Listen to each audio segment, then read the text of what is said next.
अघोर अघोर महाघोर अलख अवघड़ेश्वर अलख आदेश जय महाकाल यूट्यूब चैनल महाघोर विद्या द्वारा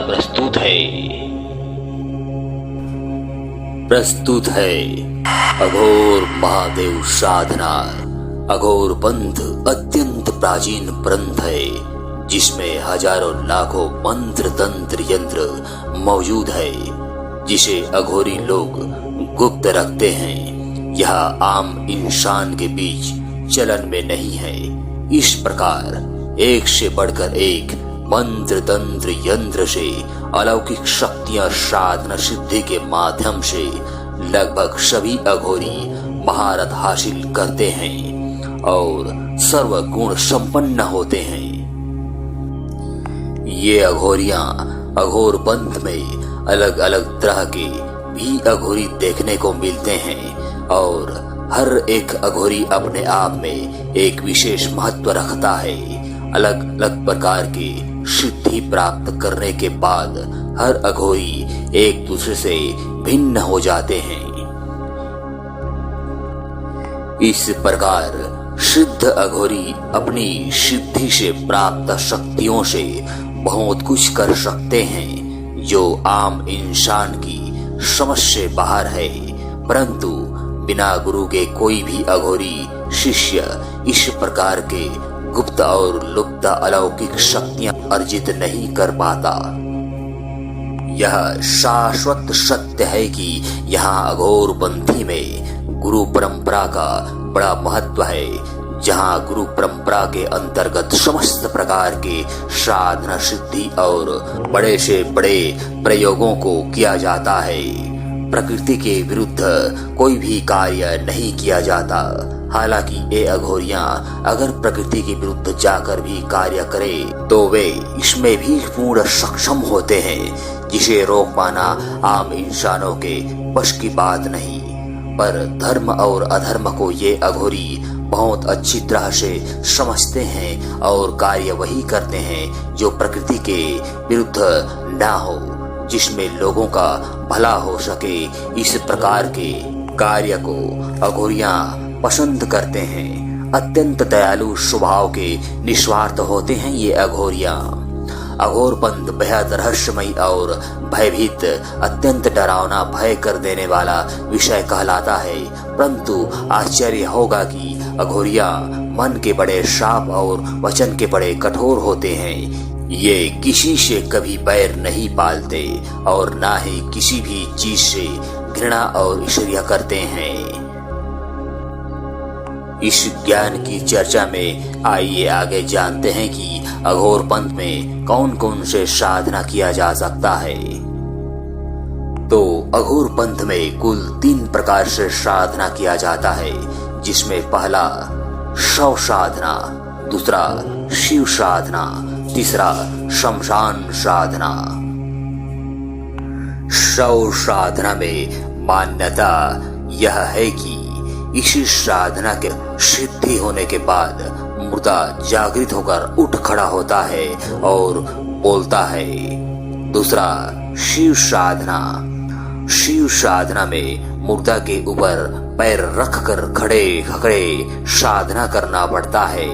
बाकी तरीके लगभग शव साधना की ही तरह होते हैं। इस साधना का मूल रहस्य शिव की छाती पर माता पार्वती की काली रूप का रखा हुआ पांव है। तीसरा शमशान साधना। इस साधना में आम परिवार जनों को भी शामिल किया जा सकता है। इस साधना में मुर्दे की जगह शवपीठ की पूजा की जाती है। उस पर गंगा जल छिड़ककर प्रसाद के रूप में मेवा मिष्ठान चढ़ाया जाता है एवं इस प्रकार यह सकुटुंब परिवार सहित पूजन किया जा सकता है, परंतु यह क्रिया बिना गुरु के नहीं हो सकता।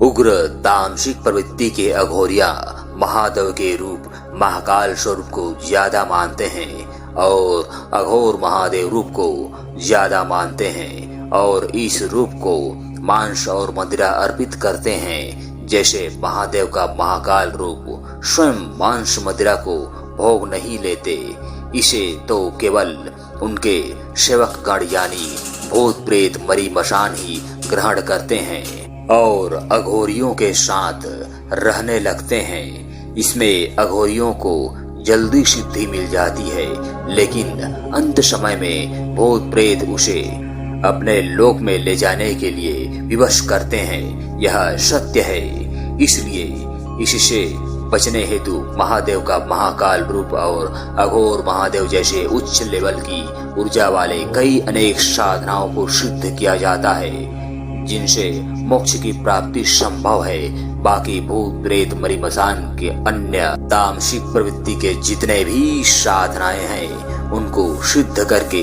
केवल उनसे अपना भौतिक जीवन में कार्य कराया जाता है। बस इस प्रकार से सिद्ध अघोरियों के सामने यदि शत्रु समक्ष आ खड़ा होता है तो शत्रु बल और बुद्धि से हीन हो जाते हैं। इस श्रेणी के अघोरी अपने सिद्ध शक्ति से जल या भस्म भभूति से बड़े से बड़ा रोगों को तथा रोगियों के किसी भी प्रकार के तकलीफों को चुटकियों में ठीक कर देते हैं।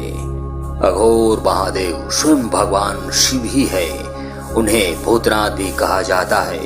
यह भगवान शिव का तामसिक उग्र रूप है एवं उनके आसपास हमेशा भूतों प्रेतों की टोली रहती है। ऐसे में साधक के साधना के वक्त भी हमेशा साधक के आसपास भी भूतों प्रेतों का बसेरा रहता है, जिसका विशेष ध्यान रखा जाता है। इसलिए ऐसे साधनाओं के लिए अघोरी ही सर्वगुण संपन्न होते हैं, क्योंकि वो निडर होते हैं। और अघोर पंथ में गुरु की भूमिका भी काफी महत्वपूर्ण होती है।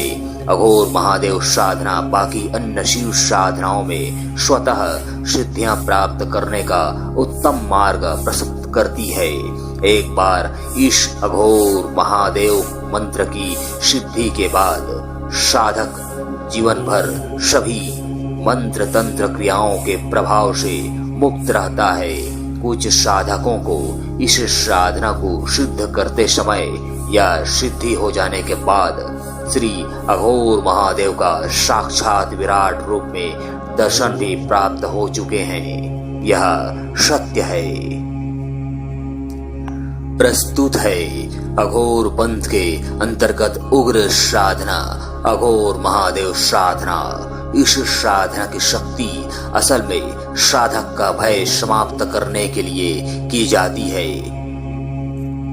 यह उग्र अघोर साधना का इरादा किसी भी साधक का अहित करना नहीं होता है, बल्कि ऐसी शक्तियों से साधक का आत्मविश्वास जागता है, उसका साहस भी बढ़ जाता है।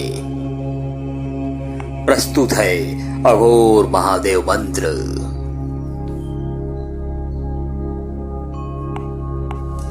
विधि विधान। यह 21 दिवसीय साधना है एवं इस साधना का सबसे उपयुक्त सिद्धि समय शिवकल्प है। इसलिए इसे शिवकल्प में ही पूरा करना चाहिए।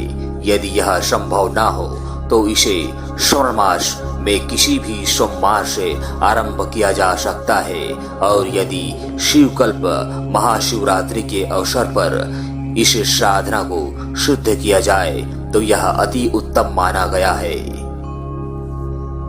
इसके अलावा साधक इस साधना को किसी भी होली, दीपावली, नवरात्रि या किसी भी शुभ पर्व महीने में शुक्ल पक्ष में सोमवार से आरंभ कर सकते हैं। साधना का समय रात्रि 10 बजे है एवं साधक को काले रंग का वस्त्र धारण करके दिशा उत्तर या पूरब दिशा की ओर मुख करके काला रंग का ऊनी या कम्बल आसन पर बैठना चाहिए एवं प्राण प्रतिष्ठित ऊर्जावान रुद्राक्ष माला या काला हकीक माला से मंत्र जप करना चाहिए।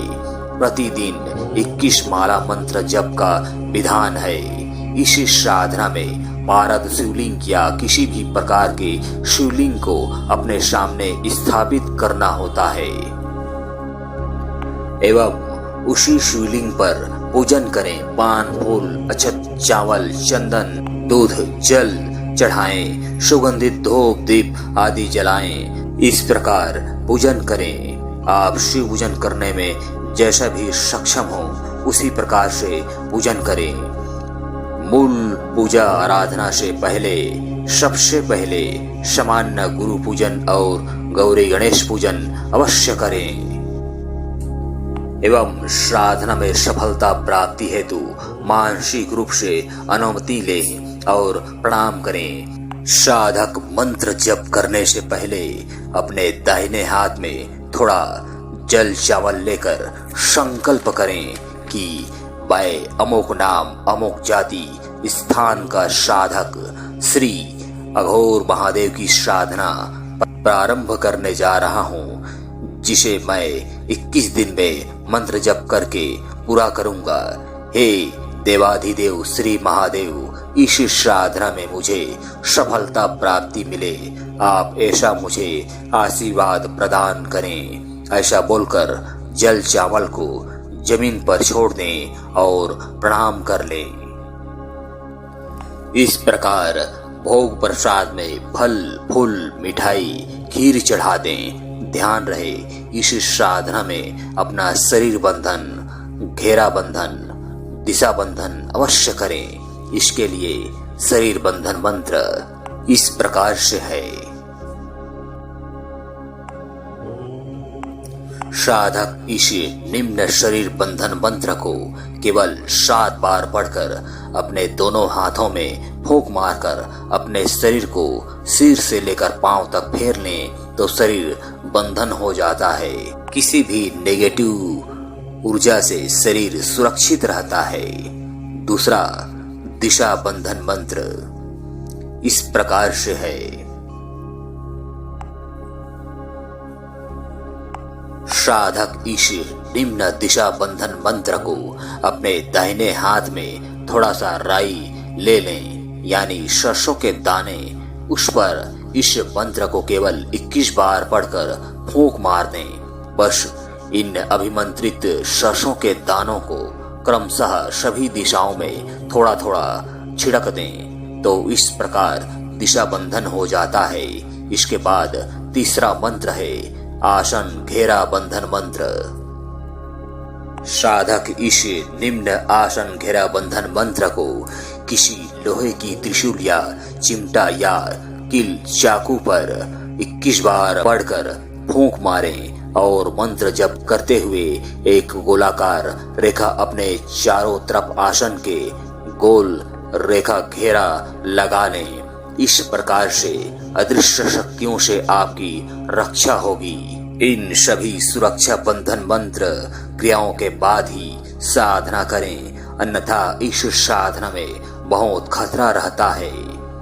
साधना का मूल स्थान शमशान या कहीं सुनसान जंगल, पहाड़ पर्वत या नदी किनारे या कहीं सुनसान जगह पर घर हो तो भी अच्छा रहता है, जैसे खंडहर।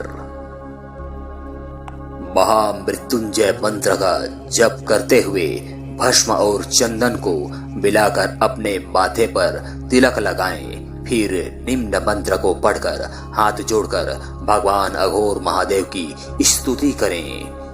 मंत्र